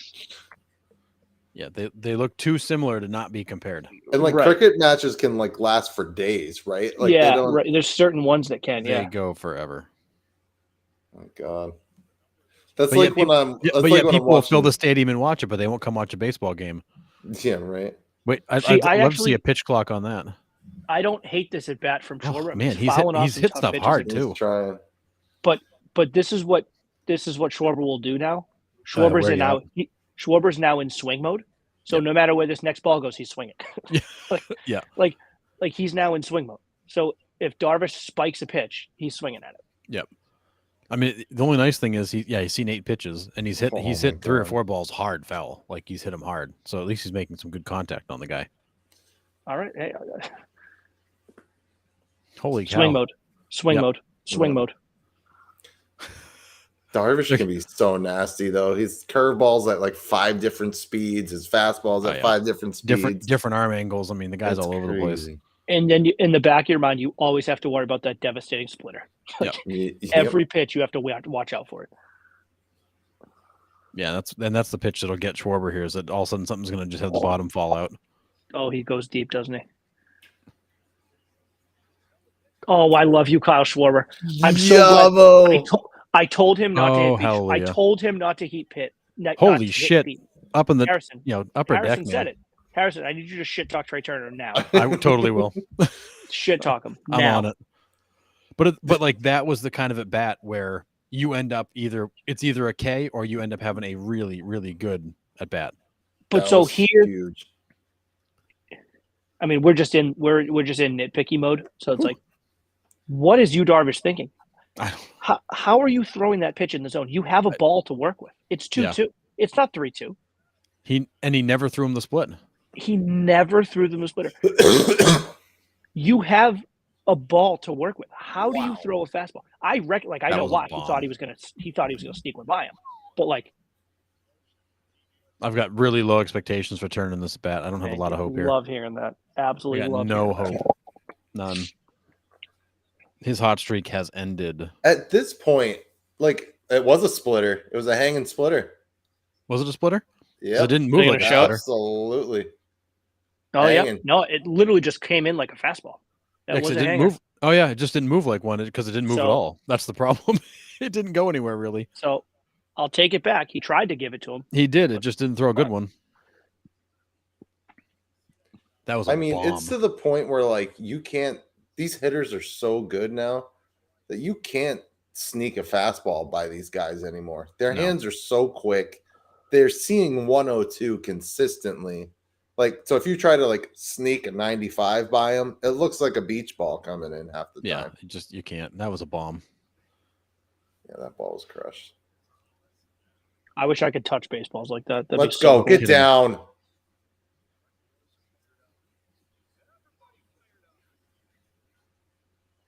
Oh, that bat died a hero. Die a hero, baby. Let's go. I love it. That bat died a hero. I love that saying. You've never heard that? No, I've never heard that one before. That bat died a hero. Dude, I had about 25 bats that died heroes in about a 2-game stretch. I've got a few good ones. Oh, that's funny. Hey, they all count the same, right? They damn right they do. I mean, good curveball too. Trey Turner just got to it. That's the thing, man. When you're hot, you're hot. And Kyle Schwarber was in Cedric Mullins' ear, I think, in the dugout trying to give him some pointers. He's had a rough night, and I was hoping for. I love Cedric Mullins. I love his do too. game. I was so pumped to see him get the start. I'm not entirely sure that if this is his spot here. After. I'm not so sure that if it gets to Mullins, I don't know if I let him hit against Darvish. Really? He hasn't looked good today. Well, no, that's fair. Darvish is, and I said, and I know Schwarber just took him deep. Darvish is notoriously nasty against lefties. He is, which is funny. Oh, JT. Yeah, you just missed that one. Oh. Yep. Right up the elevator shaft. I was hoping for a rafter or something. What are we in Tampa? Well, I mean, Judge was hitting him off the rafters. Listen, man, I Norman Derby. I second guessed him letting Schwarber hit, and I was wrong. I hope I'm wrong about Mullins, but yeah, I don't know. Maybe Schwarber gave him some good advice, and he'll be able to repeat it. If anything, though, this gets the order back up and around next inning in the ninth. But it's Ohtani. Yeah. I would love to see friggin' Trout be the guy that comes up against Ohtani and breaks the tie. Shit.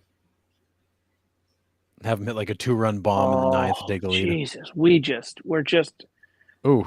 It's games like this where you just think it's not our night. I mean, that ball was hit pretty good. It was first he pitch, got a though. pretty good piece of it. Yeah, I mean Darvish, escaped. Plenty of game left. Yeah. That was big, man. 3-1 and 3-2 going into the knocking. I mean, hopefully you got to hold him here, Yeah. but you can hold Japan here. If you can hold Japan here, and you go into the ninth 3-2, that's much different than 3-1. Yeah. Which is why this inning is huge, because even one run from Japan is massive. Yeah. Because like I said, kind of going back to last night again, right? Japan scored 2 runs in about 3.5 minutes. Yeah. Right? I mean, Ohtani leads off with the double. How did the next guy get on? Did he walk? Yoshida walked, yeah. Yep. Yoshida and then they walked, pinch ran. Pinch ran, and then a walk-off double. Game over. Yeah, I mean, it was just quick. It was over fast. Yep. So, I mean, and with I will say, I guess with Mullins. Oh no, because I was going to say, with Mullins, I guess you do. The reason you do let him hit is you still want and need that defense out in left field. Yeah. And you've lost Kyle Tucker. You don't have Tucker. Right. So if you were to pinch hit Pete would then become your DH. Tucker left the game with was it? Didn't he leave the game? No, a couple days ago. Oh, I was gonna say it was Venezuela, right? That's right. I forgot about that. What did he leave with? I forget. Let me see. Did he get hit by a pitch? Oh, I don't think he got hit by a pitch, but I remember him leaving. I do. Now that you say that, I remember him leaving that game too. He slid into second, right? Wasn't it that second base weird slide? I think it was the weird slide into second base. It was a bad ankle. Yeah. Yeah. But you need, because if you pinch hit for Mullins with, let's say, Pete now becomes your DH and Schwarber goes to the left. Yeah, that's not a good alignment. So I guess it's maybe a trade-off you're willing to make just because you already got the run. But then you lose your DH. Now if you go to extras, your pitcher has to hit. No. Yeah. Why would your pitcher have to hit? When your DH goes to the field, you lose your DH. So if if Kyle Schwarber goes to left, the DH is gone. Interesting. You didn't know that? As soon as your DH goes to play, your DH is gone. You can't sub in. You can sub your DH for a DH, but once you put your DH in the field, your designated hitter is gone. You lose it. That's why Roger Clemens had hit for the Red Sox a couple times in his career. Yep. Nice pitch. I mean, it's a weird stipulation, but this guy's got his changeup is nasty. Just see ya. Did you see the report about Bryce Harper? They're not starting him on the 60-day DL. I didn't see that. No. Yeah, they're not going to put him on the 60-day DL. So they're hoping he's going to come back sooner than later. Wow. And he had full Tommy John, correct? Yeah, I think he did. He ended up having full Tommy John. I thought he did. I know it was definitely a UCL, but I thought it ended up being a full Tommy John. So did I.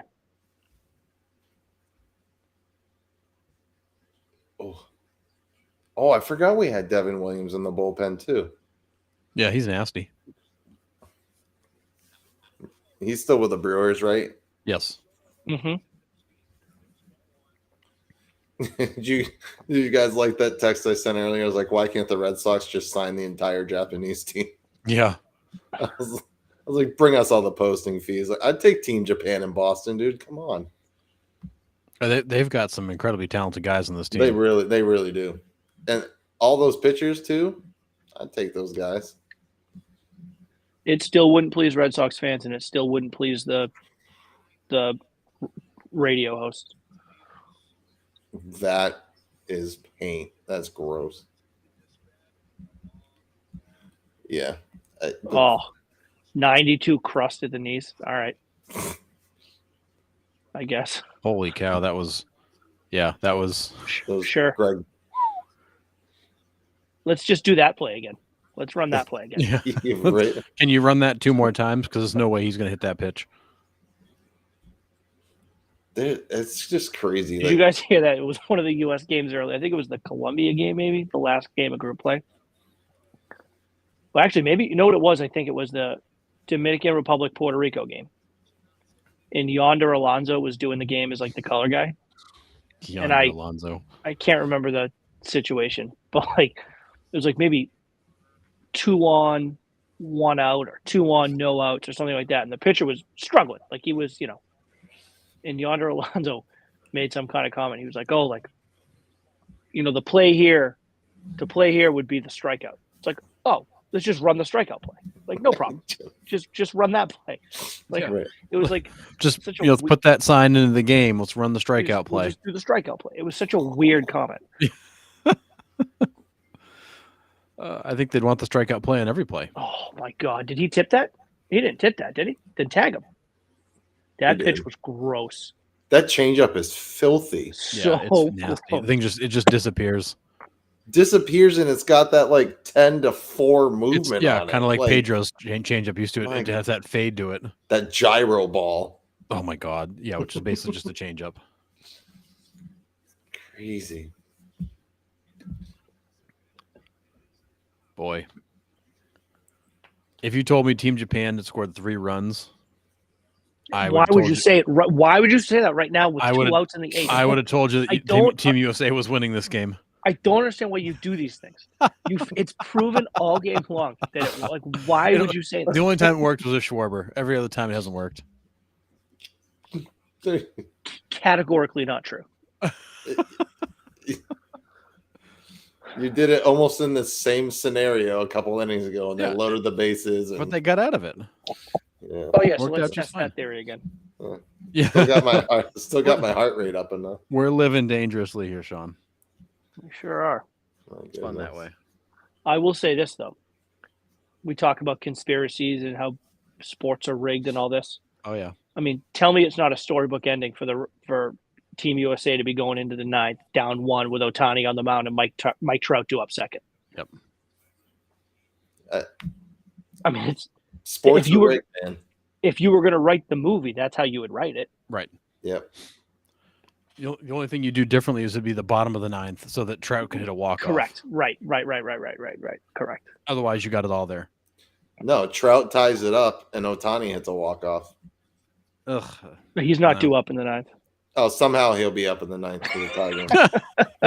Yeah, we're in the movies now, apparently. If Harrison gets his wish, and this is like 6 more batters this inning.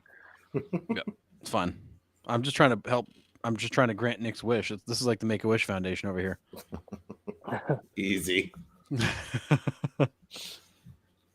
My God. I actually know somebody that's at this game tonight.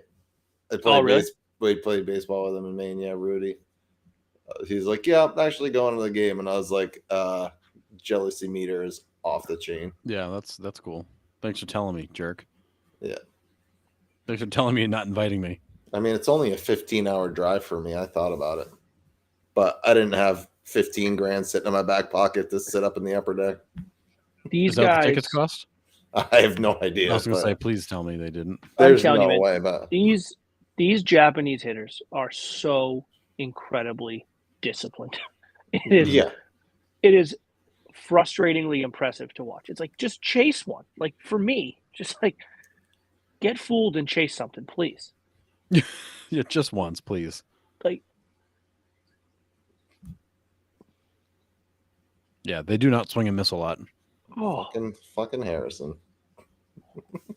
What? Ball 4. Oh, 2 out walks. 80% of the 80% of 2-out walks score. No, 2 out walks don't hurt you nearly as bad. Yep. Leadoff walks are it's almost a virtual guarantee for leadoff walks to score. Except for McNeil didn't score, so that except when Goldschmidt grounds into a double play. And then you know what other ones? Walks after an error. Walks after an error are a guarantee. Oh yeah. Yeah, Trout and Goldie blew that last one for you. They sure did. Your 2-3 hitters went down quickly and quietly. And it's funny too because this is certainly it's a 9-person lineup for Japan. I feel like this Genda guy's been up 9 times. Oh my god! right. Yeah.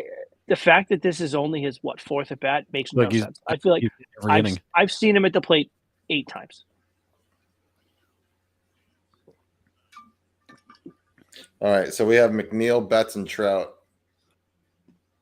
Yep. Next inning, and they got a runner on second. Sweet.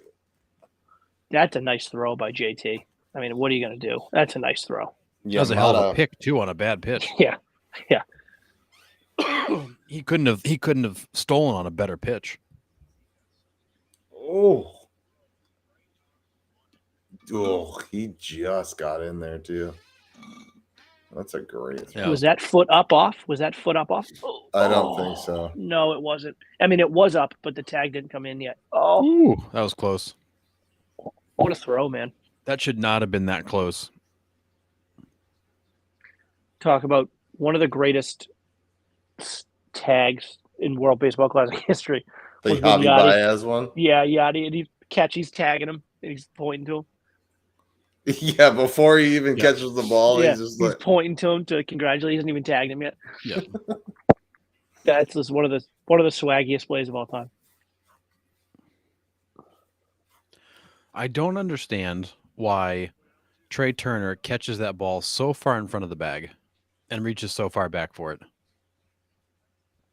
That's something they teach early too. Let the ball travel. Pitch. Right. The ball travels faster than you can move your glove. Well, it does. So you catch it up front, and he's got to reach all the way back behind and make that tag. Right.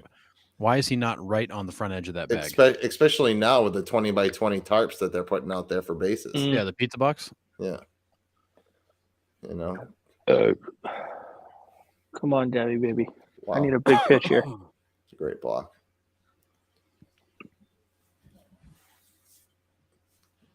Smother it, JT. Smother it. Position by position. I mean, so you think JT Realmuto is the best catcher in the game right now? Is he number one? I think when you marry the defensive capabilities with what he does offensively, probably. Okay. Is the number 1 third baseman in the league playing right now? Yes. Yeah. Nolan Arenado. Yeah. Yep, for sure. Number 1 shortstop? No. No. Who do you think's the number 1 shortstop in the league? Oh, actually, I take that back. I would say Trey Turner is probably the number 1 shortstop.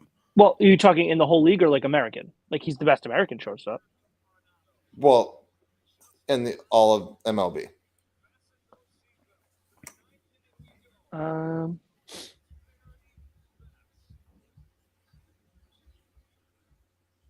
He's up there.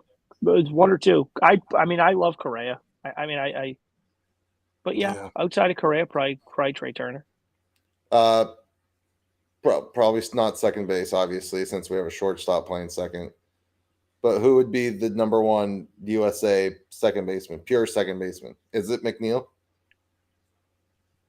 McNeil's offensively is disgusting. He's worked a lot defensively to become more than serviceable.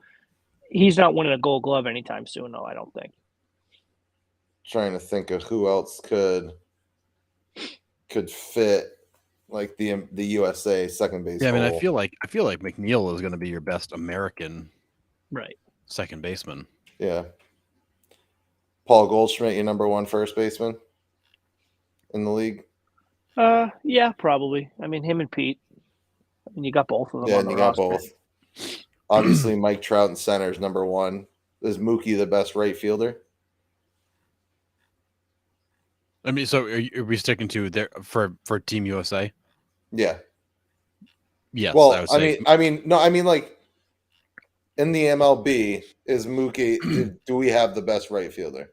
Like on Team USA is what I'm. Oh, trying to say. okay. Like, you know what I mean? Like, is Mookie the best right fielder in MLB? And is he? You know what I mean?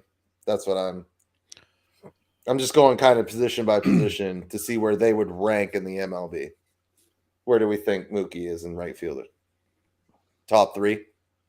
Oh yeah, for sure. Top three. No, I mean, certainly top three. You know, if Aaron Judge goes back to right field, right, and you know, you got Juan Soto in right field. You got Bryce Harper. You got Bryce Harper. You got Kyle Tucker, who's no slouch. I would probably take Mookie a little bit over Bryce Harper.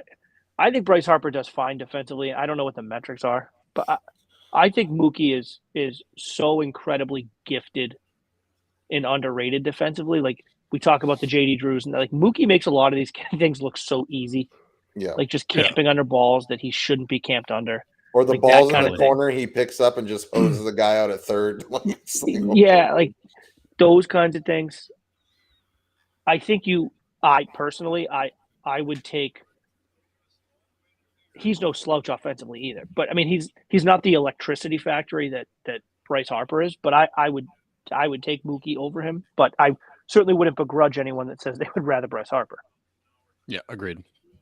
Dang, do you know a big player that Cuba was missing? Yordan Alvarez is from Cuba. Oh, that could have been a big one too. Well, he's not hitting the 12-run home run, so. No. Well, and honestly, no. I think Cuba is going to have a tough time to get these guys to play for them, just given the history.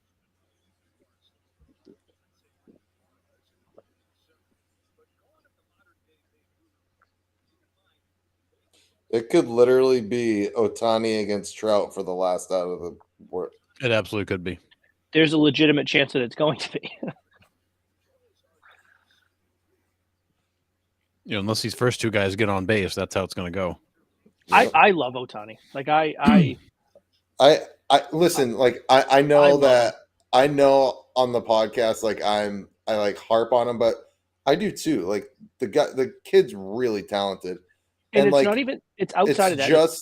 It's just the fatigue of the push, the push. If everybody wants to drive him down your throat, it gets a little obnoxious. I mean, and I'll be honest, I haven't watched a lot of him because of the West Coast. Like I just have not seen enough of him. I mean, I've seen a fair amount of him, but he just seems like the most genuine guy too. Like outside of the baseball, like you see the one where like, did you see the play? It was either last year or 2 years ago. Something's telling me it was last year. And he's pitching, and there's a line drive comebacker right at him, and he bobbles it. Oh my God. I like McNeil being aggressive. That's a nasty pitch, but I like McNeil being aggressive. It looked like a fastball, all of a sudden it turned left. And there's like a comebacker right at him, and he kind of bobbles it, and he finally catches it with the bare hand, and it looked like he made a show of it. He apologized to the hitter. Right. Did you see that? Like he caught it, and then he was like, "Oh, like that's my bad. Yeah. Like I didn't." And the hitter was like, "Whatever, man." Well, he did that. He like went.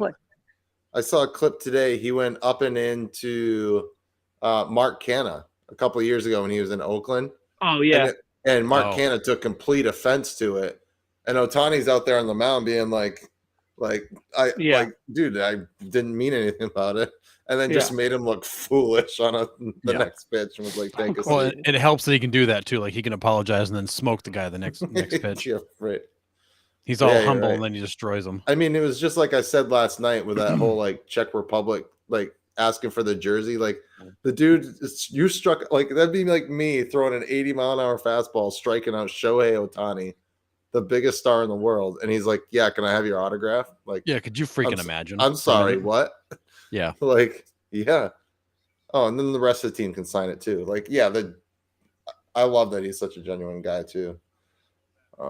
But it's just the fatigue factor for me. Like, oh, no question. Like I get it. I get he's the best player in the world, and we're not going to see it again. But it's just, I feel about Shohei Ohtani how the rest of the NFL felt for the last 20 years about Tom Brady. Yes. Like I'm just tired of hearing about him. I'm just tired of it. Yes. Right. Yep. Nobody disputes the talent or the skill or the ability. I'm just tired of hearing about him every freaking day. Yep. There are other talented guys in baseball, believe it or not. Right. And that's the beauty of it, is just like you're 99 on the inner half. And still somehow got a bat on it. McNeil's all revved up for it and still can't catch it. And I was just going to say, it's funny because it's a 3-1 count, like typical fastball. Like he knows what's coming. Right. He's all revved up for it. Still fastball's coming, and I'm so late that inside half I'm fouling it over their dugout. That's how late I am. Yeah. All right. It's just stupid. Like the life on the 99 must feel like 108 in the box. Like the life on it. Oh, yeah. And not only that, it's Shohei's what, 6'5", right? 6'5", 6'6". So he's on like top 6'7", of. Isn't he bigger than that? He's something. Might be. He was built in a lab, for Christ's sakes. So like, I mean, he's literally releasing at 50 feet. Like he's like the Japanese. Oh no, I'm sorry. He's 6'4". I always feel like 6'4". He's bigger. Well, next to all he's his the Japanese Drago. Well, that was like the old days of Randy Johnson at 6'10". He literally was handing you that baseball from like 6 feet away. I can't even imagine what Randy Johnson looked at like at 6'10" with the see. Wow, how do you take that? Oh, that was low. That was low by a good amount. I will tell you. I'll tell you how you take it. I'll tell you how you take it. And this is how this is. It's an at bat like that. Where as a Mets fan, I watch 135 games of Jeff McNeil. That's why Jeff McNeil deserves to be paid big extensions, because it's like people look like Jeff. You can get any second baseman that hits well. It's like no, like that at bat is hitting well. To lead off the ninth against a guy like Shohei, yeah, like that is a ridiculous at bat. Right, it's not a hit, but he's hitting well. Like you're locked in. You're taking pitches like that. Well, and in the top of the ninth, down by one, his job is to get on base. Period. And you can tell the way, like that wasn't. He didn't take that and look at the ump. He took he knew that was a ball. Like that ball was taken. He was running to first base. Yeah. Yeah. Strike. Oh yeah, absolutely. Yeah. Dotted. Crust. So that's where a guy like McNeil's so valuable. He knew what he had to do. He had to get on base. And that's what he did. And he worked it. He fouled off a couple tough ones, and he worked it.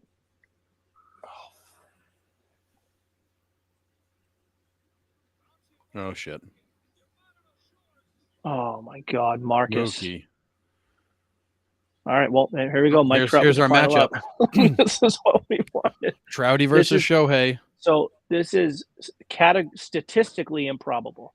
We had clubhouse bragging rights. We had Jeff McNeil has 2 at bat, 2 leadoff walks, both times double plays wiped him out. Yep.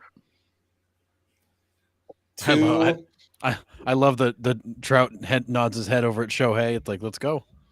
2 last place stars fighting for the last out. 2 last place star-crossed.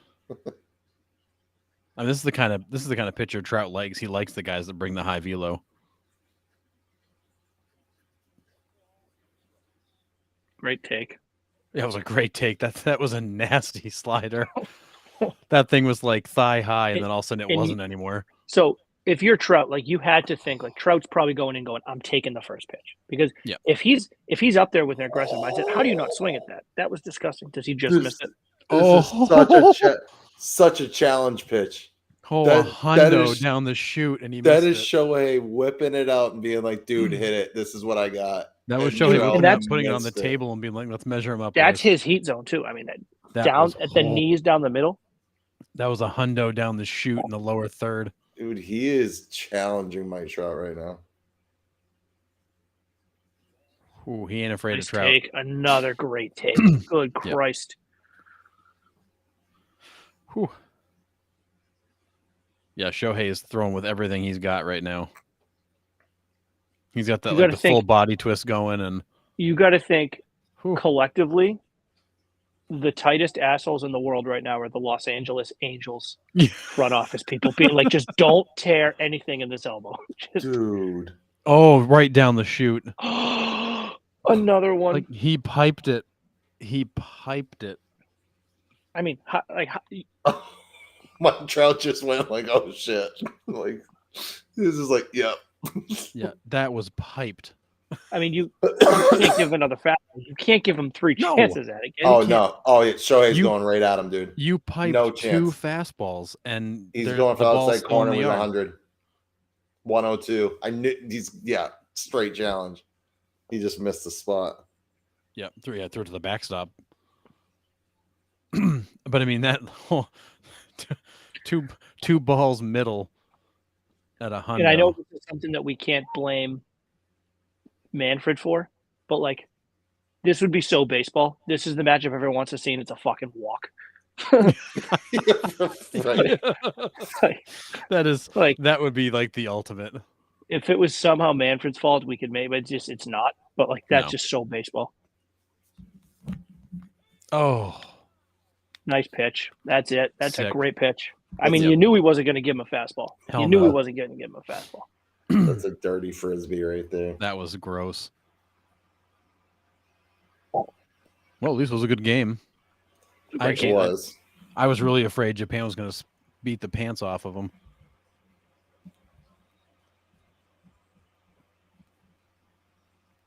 Is this Japan's first or second? Second. That's what I thought. Second. It's not their third. I think they won the first 2. I think this is their third. Oh, they won the first 2.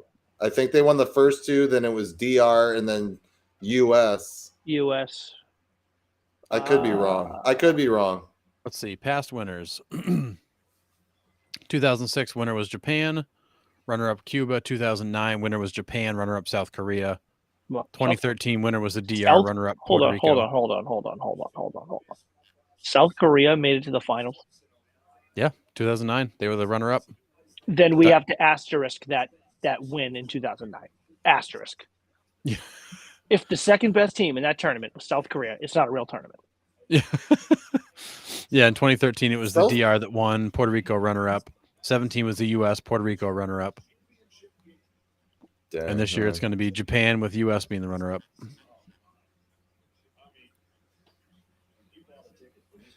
I mean, it was a clean game. Yep. I mean, Japan didn't lose to anybody. Nope. No, that's the first clean sweep. That's never happened before. Yep. Yeah. This team was loaded. But I think that's the difference too. Like this is everybody in Japan. Like all their top players were here for this.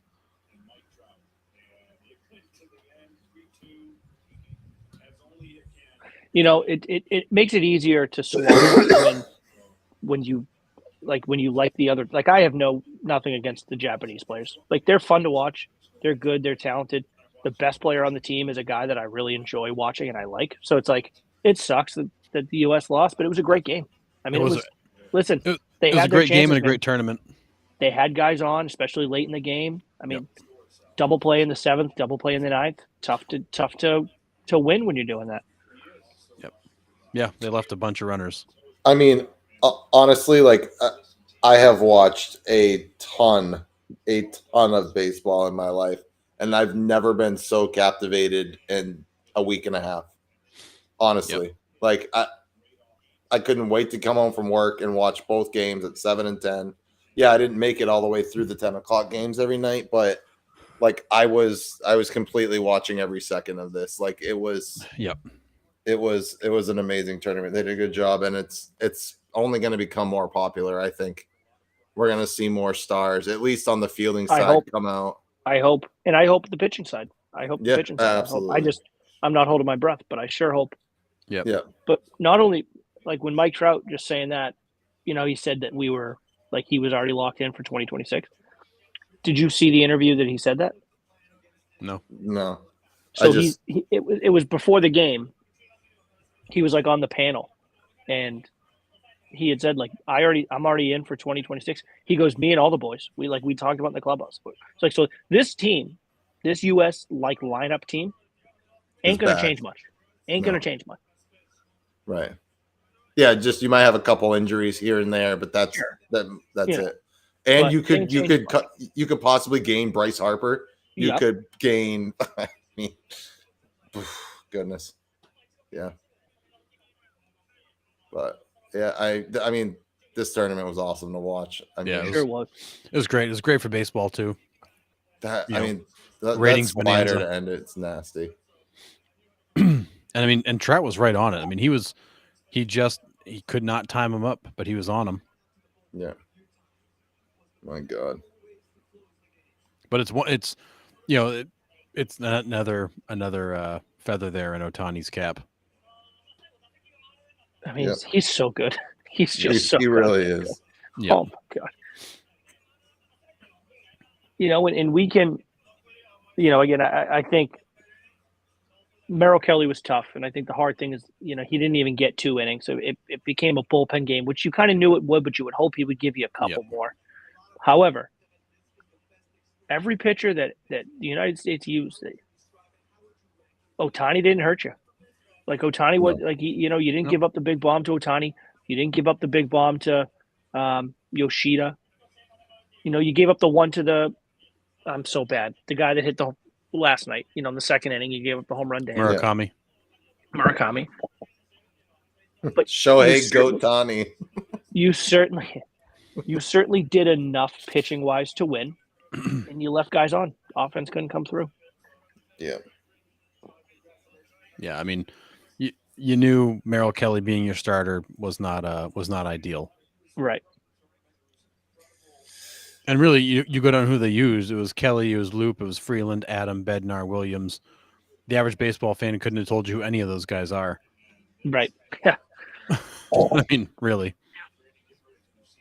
And that's there's only so much you can do. Like DeRosa and there's only so much you can do. They just brought out Ichiro Suzuki's jersey. So I saw that before. Pat and I were watching the game earlier, and it's like Ichiro's still alive, right? Like, did he die or something? And we didn't know. I don't think he's dead. I think he's still. And he's due for the Hall of Fame next year, right? He's still with us, though. Yeah. But I mean, USA held Japan to 3 runs on 5 hits. Probably their least amount of offensive production in the whole tournament. No question. And managed 2 runs on 9 hits, stranded a bunch of freaking runners. 2 absolutely critical double plays. Yeah. Those ones hurt. The US left 9 men on base, and they were 0 for 7 with runners in scoring position.